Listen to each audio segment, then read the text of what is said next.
Highlights following the inauguration of the NNPCL's GCEO and the board now saddled with the responsibility of turning Nigerians' fortunes around as it concerns our oil revenue. Well, it's important to note that they've been dubbed one of the best performing boards, and the onus and expectations of Nigerians are high in that regard. We'll turn our attentions to reactions to party politics, major defections rocking states in the Niger Delta. There have been defections by the Delta State Governor, and this morning words that the Akwa Ibom State Governor is urging all his functionaries to join him in defecting to the All Progressive Congress from the PDP. In our studios this morning, we have an ardent APC chieftain, one who hails from Delta State and was very instrumental in the 2023 general elections and the emergence of President Bola Ahmed Tinubu. I'm talking about none other than Chief Dr. Obiuwevbi Ominimini, who is in our studio this morning. He was the coordinator 2023 general elections for the APC in that regard. Good morning to you, Chief Doctor. Thank you very much for having me. Well, I'll start with the reaction to the inauguration, because the Niger Delta has birthed one of the resources that contributes 90% to our revenue and is projected to also benchmark our performance going forward, but has been put with the question mark of the leadership of the NNPCL. I don't know, are you elated by Engineer Ojulari leading the NNPCL in this new charge given by President Bola Ahmed Tinubu to turn our fortunes around? Thank you very much. Number one, we from Niger Delta would have expected that the president should have appointed somebody from Niger Delta to at least lead the board, because the man who has just been appointed is from northern Nigeria, and the people of Niger Delta, are suffering in the project of Nigeria, not just under this administration. It started long ago. So, however, the appointment of Ojulari has gone to show that the president has appointed a capable hand. So the people of Niger Delta also know that there are a lot of capable hands from Niger Delta, because if you talk of training in the petroleum sector, it is the universities in the South Nigeria, such as University of Benin, that took up courses in petroleum engineering before every other university from South Nigeria. So we have experts, in the oil and gas industry who should have been appointed from South geopolitical zone. But the appointment of Ojulari has also gone to show that Mr. President has picked a capable hand. I don't want to criticize him at this time. Rather, I would want to wait and see what the board would do, because the man Ojulari is said to have come from Shell.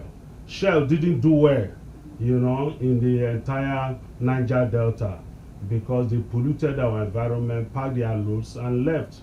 And before they leave, they did not, tell the people of the area. They did not give the first right of refusal to our people as to whether they have interest to acquire those facilities or not.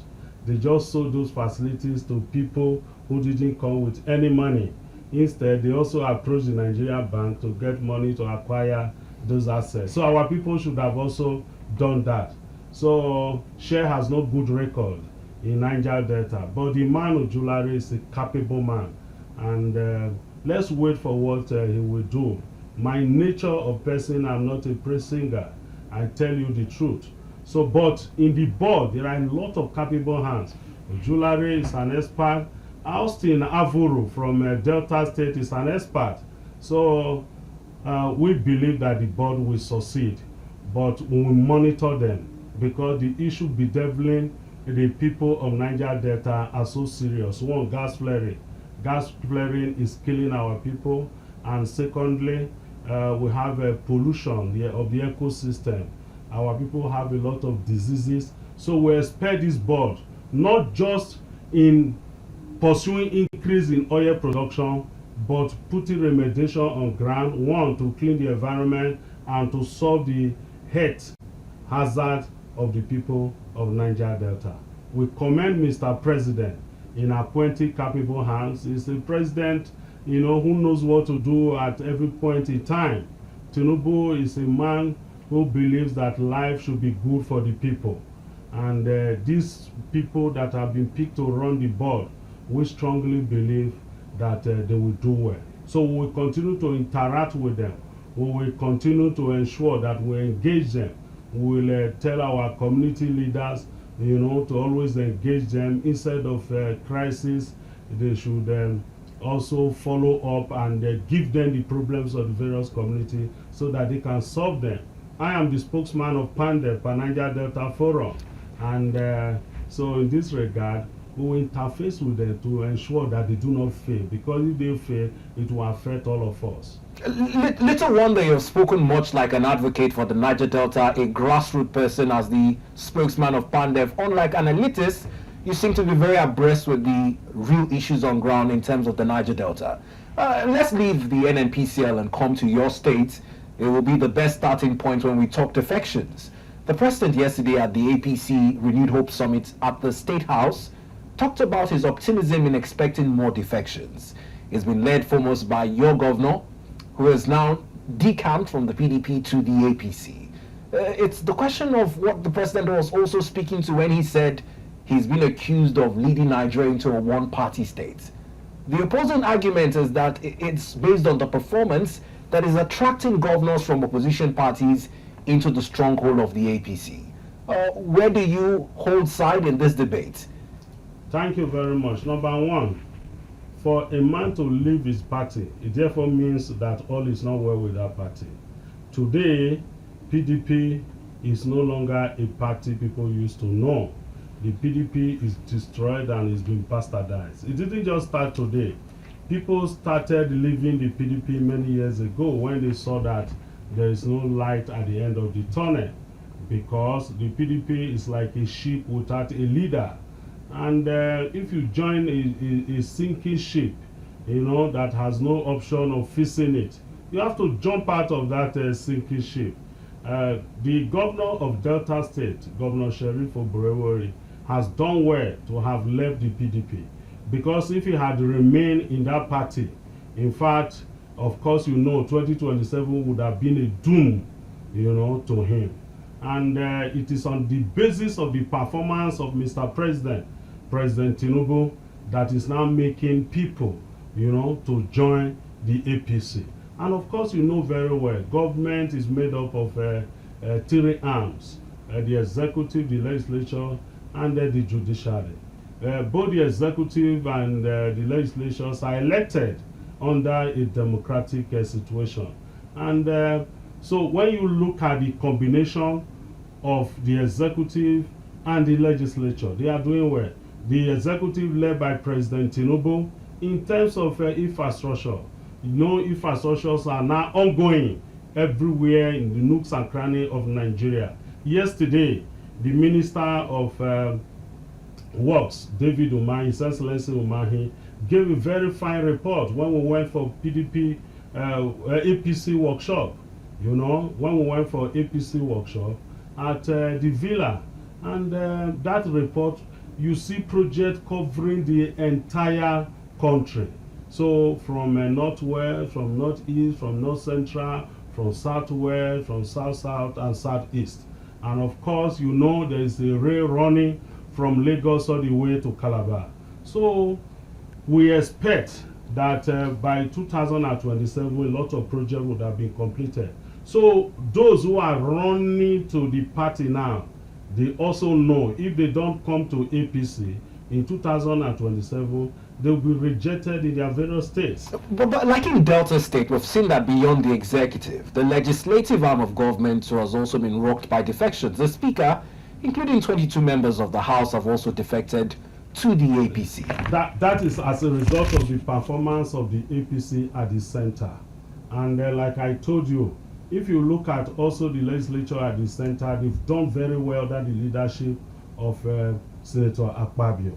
Of course, you now have Development Commission in the 6th geopolitical zone. That has never taken place at all in Nigeria, to complement what the various state governments are doing at the various zones. So those Development Commission will bring about massive development. Of course, they now have a different source of revenue, you know, and for example, you have the Northeast Development Commission, which has been existing, and they were doing very well.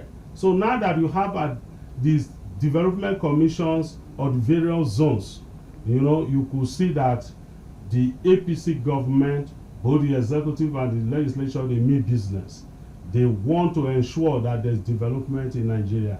This is what has made this governor to leave their sinking ship. PDP is no longer a party to reckon with today. Of course, at the center and at the various level. The legislature at the state level that defected with the governor of Delta State, that has gone to tell you that APC in Delta is now robust. But we must caution. We must caution as a leader of one of the leaders of the party in Delta State. If I come here and tell you lies, it means I do not want the party to grow. When I was invited to this studio, I asked myself a question: should I come or I should not come? I decided to come.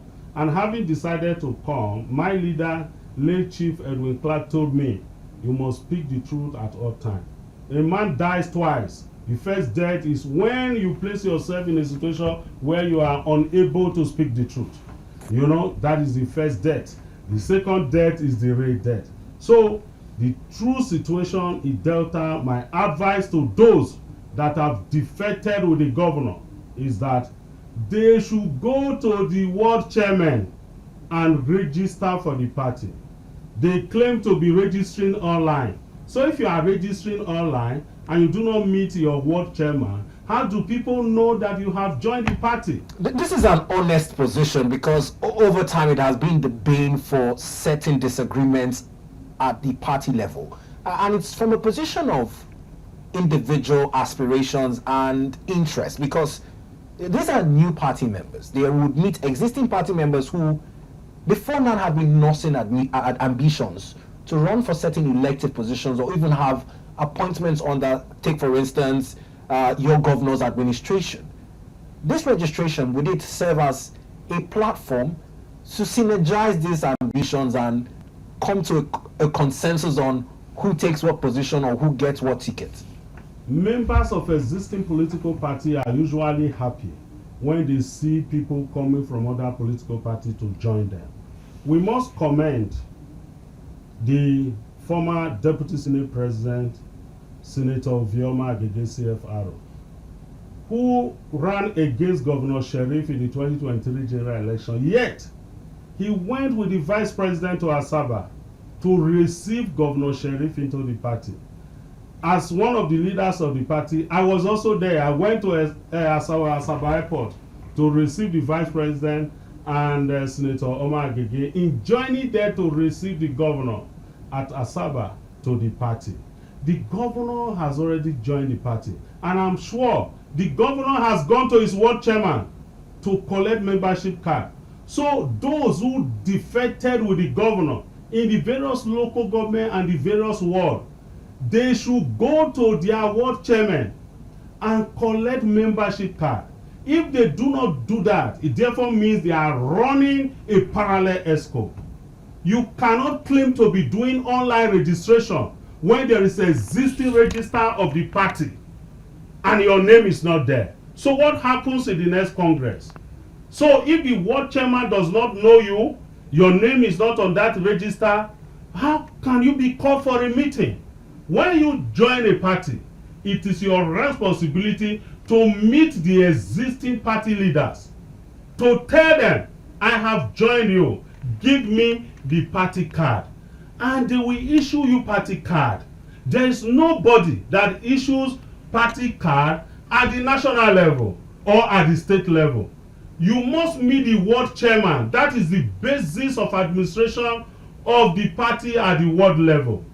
And the party chairman will give you card. So I'm advising those who defected with the governor in Delta State, they should fall back to their respective ward chairman and collect the membership form of the party. It is only then they can be recognized as members of the party and also be called for a meeting. if they choose to run a parallel ESCO, if they choose to have that mind of operation takeover from those who have been there before, it means the party will be divided. And if that happens, it will affect the party, because there will be anti-party activities in 2027. And all those that will run for election will not bear the brunt. Because the most dangerous thing that happens to any political party is anti-party activities. When you think everybody is with you, and on the day of the general election, they sabotage your effort. It has never helped any political party once. So that is my advice to them. In fact, there must be unity. It is only total unity of the party in any state, in any local government, that makes the party to have victory. For example, the governor of Delta State today, who has left PDP and joined APC, must ensure that he rights the wrong, because there were people who were punished in that state across the various local government because they were APC members. Some their houses were burnt, some people died, some they were chased from their area where they run their businesses, you know, using the power of the Kubensi PDP as at that time to withstand people. So now that you have come to the party, on, you know, and what was the sin of those people? The sin of those people, because they were members of APC and they were dealt with. Now that you have joined them, you must set up committee to reach out to these people. Remediation. Yes, across board, and ensure that you right the wrong. Otherwise, it will affect the party. A lot of people in the various states, they don't depend on government patronage. God has given them what to eat till they die. And when you wrong these people, you burn their houses, you know, you drove them from the area of business. Some were community leaders, such as community president general and the rest. They were driven away using the power of government. So now you have joined them. So do you just say all is well? No. As a leader who wants the party to do well in Delta State, I am advising the governor to set up a committee to reach out to those people the PDP have offended, because those people were in APC. Reach out to them now and ensure that you do something for them. As the coordinator of the party in Delta Central in the 2023 general elections and campaign, I knew what happened to most of the APC members as at that time, because they were all filing their report to me. So if I am reached out to, I am available to help. I'm available to help to ensure that there is a good system that will make the party robust. However, Oma Agege, Senator Oma Agege, who was the leader of the party before this defection came, the party must reach out to him to ensure that his followers are carried along. All right. Well, Chief Doctor, we must thank you for your time. Time is very short, but we would hope to have a second part to this conversation going forward so that we can look at the broader implications going into 2027. We appreciate you for honoring our invitation. Thank you very much. I'm available anytime I'm invited, because it is the responsibility of leaders to ensure that the society moves forward positively.